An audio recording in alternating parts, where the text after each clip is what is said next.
that being said, this would remain Voyager Digital's problem. So let's move down, and this came out yesterday as well. Now, FTX and Alameda Ventures wants to offer Voyager Digital customers a chance to start a new FTX account with an opening cash balance funded by an early distribution on the portion of their bankruptcy claims. Now, FTX announced in a statement Friday, Alameda Ventures said it would like to buy all Voyager Digital assets and digital asset loans with the exception of loans to Three Arrows Capital. A letter from an FTX and Alameda Ventures legal representative explained that Voyager Digital customers who did not choose to create an FTX account would retain their rights in the bankruptcy proceedings. So essentially, if Voyager takes this offer, we as the customer still have to make that choice. Do we want to stick with Voyager and tough it out, or do we want to go ahead and open up a new account with FTX Exchange? Let's continue reading. Now, it goes on to say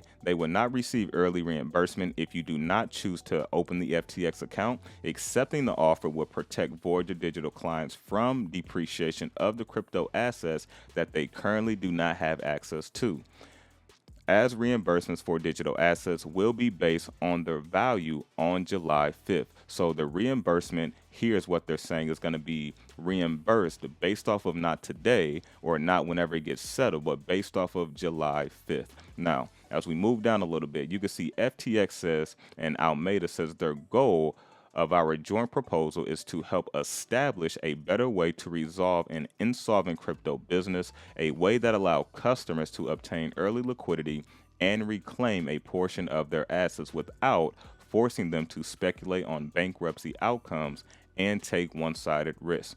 Now, listen to this. In addition to buying Voyager digital assets and digital asset loans at market value, FTX would acquire all customers' information for a payment of $15 million, right? And receive trademarks and other intellectual property as well. FTX would also write off its $75 million loan claim against Voyager Digital. So right there, you have $90 million essentially that FTX and Alameda is willing to give Voyager, but also we want all your customers' information, we want intellectual property, and we want certain trademarks. And this is why I said this is almost like a monopoly deal. They're almost stripping them from everything they have just so you guys can stay afloat. Now, can Voyager make it through this?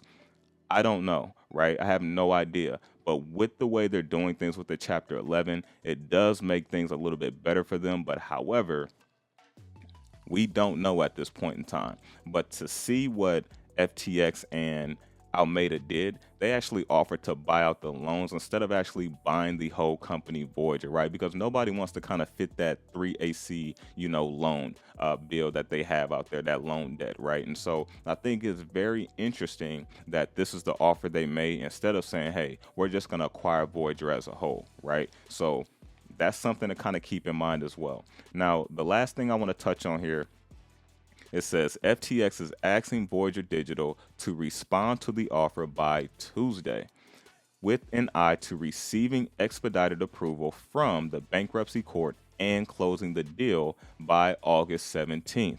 3AC funds will still be liable to recovery by Voyager Digital, and its customers will receive separate reimbursement independently of their deals with FTX. Now, if we pull the calendar up here real quick, today is Saturday.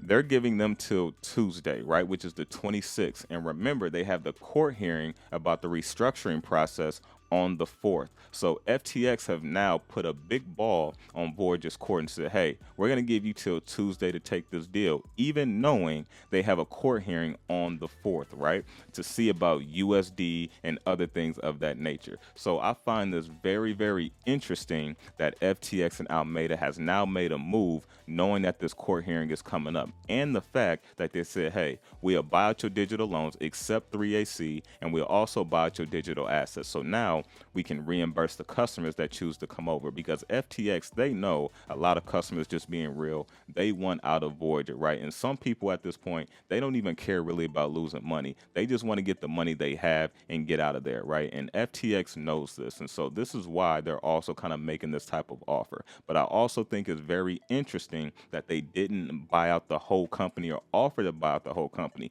They just said, hey, we're going to take the best pieces of it and we're going to leave you with the worst almost. So let me know what you think down in the comment section. Do you think Voyager can make it out of this if FTX and Alameda, if they take that deal and Voyager still kind of has the 3AC deal over their head? And of course, they will still have some customers, but how many will they have left if people have the ability to go over to the FTX exchange? But let me know down in the comment section, and I will catch you on the next one.